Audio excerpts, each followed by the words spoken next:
Welcome, everybody, to Wine with Marco. What is today? What is today? It's Wine Down Wednesday. What do we do on Wine Down Wednesday? We say, you know what? Boss is up my butt. If you're self-employed, your employees are driving you nuts, or your significant other is driving you crazy, you're just going to splurge. It's the middle of the week. It's Humpty Hump. You want to drink something nicey nice. We got a nice high-end bottle of wine. And we're going to talk about my absolute #1 favorite winery in the world. But first, looky. Look at that. Look at that. No, come on. That is just hot, baby. Hot. This year, if we get the season off, this will happen. We will take them down. Okay, on to the wine. We are going to be tasting my absolute favorite wine in the planet. This is Trefethen Vineyards Halo, and it's got some bottle age, baby. 2009 from Oakville District. How you doing? Don't want to hide this beautiful face, do I? Okay, so Trefethen Vineyards Halo. Okay, so let me, you're saying, Canter's looking a little light, Marco. Of course it is. I'm telling you about my favorite wine. You don't think? I already got 3/4 of the bottle already gone? All right, we're going to give it a little pour.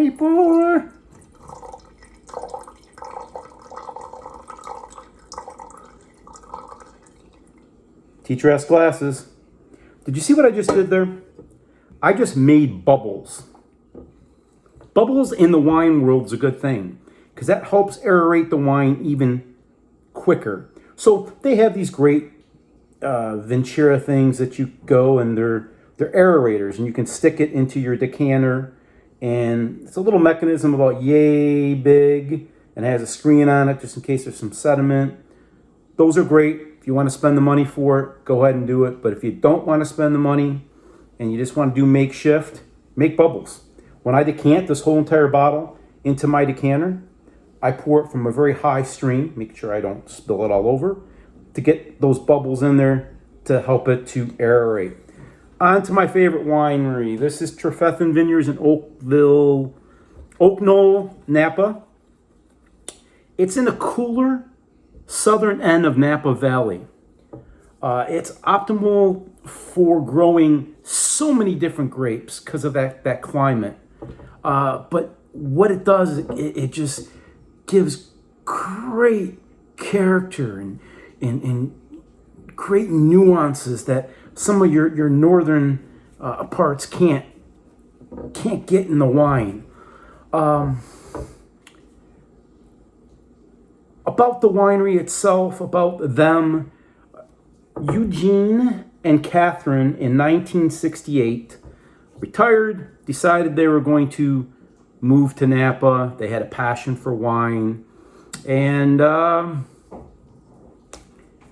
they bought Trefethen. And so now in 1968, they saw a ton of potential.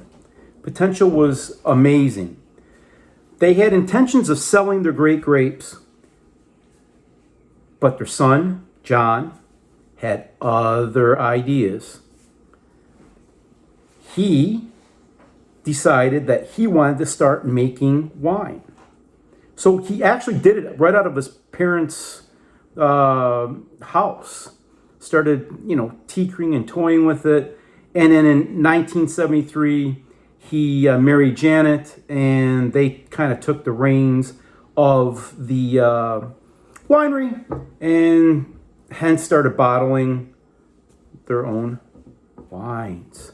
And their kids, you got Haley and Lauren, They are fully involved in the winery, and they're involved in the winery not by force.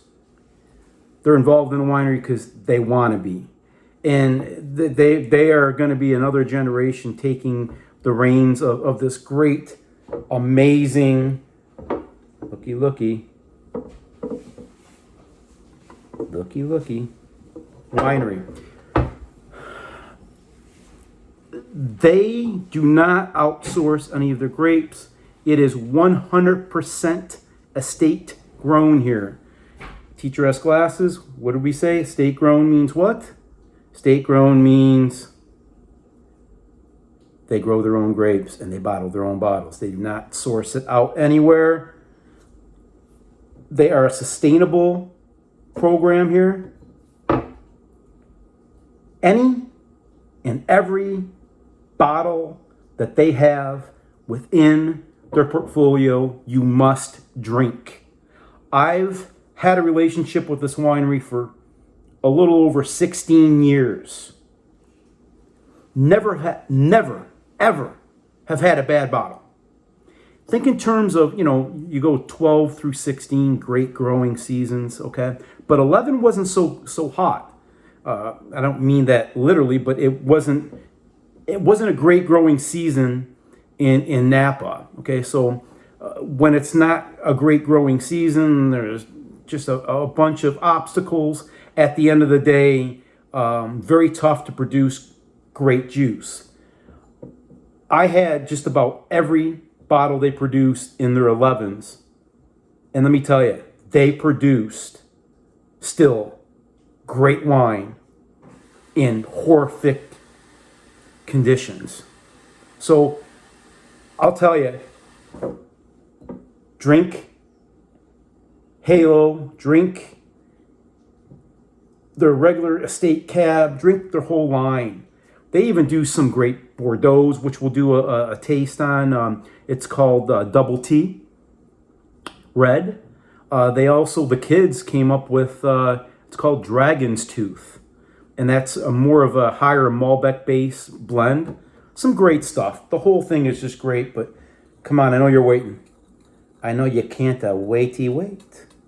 You want to have Marco tell you about his favorite wine. And we're going to go and do a swirly swirl. And we're going to look at the legs. Nice deep color on this. Look how dark. And there is legs. So let's see what we got here. 14%. So, not your 15, 16%, 17% Zins, but not your 13% Sauv Blanc that I tasted you last Thursday. Lower alcohol. So this is 14. And let's go into the wine. Can you see me? Are we good here? Is that better? Yeah, that might be a little better. Okay. Before I go into smelling the wine, you can thank Janet for these labels. She does these great labels. Look how beautiful that bottle is. And basically Halo, okay? What does Halo stand for? Well, Haley and Lauren. Halo. Just great stuff.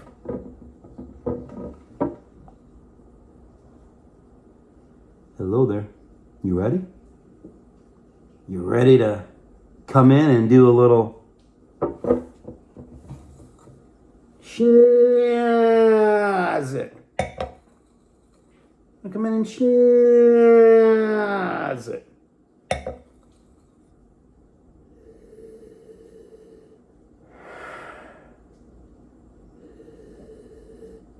Just loaded with gobs of black fruit. Then I get like a little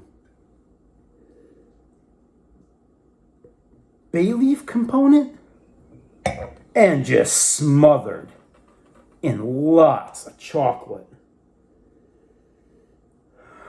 Whoa. Let's taste.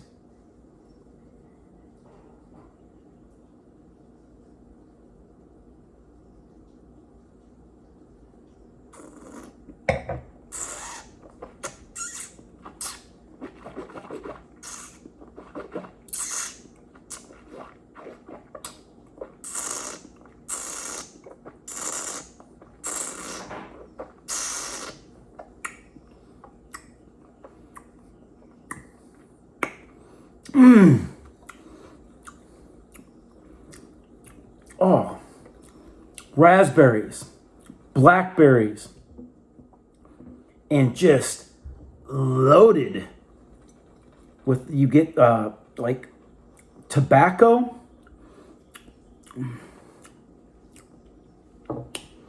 And there's like this smoky, earthy component.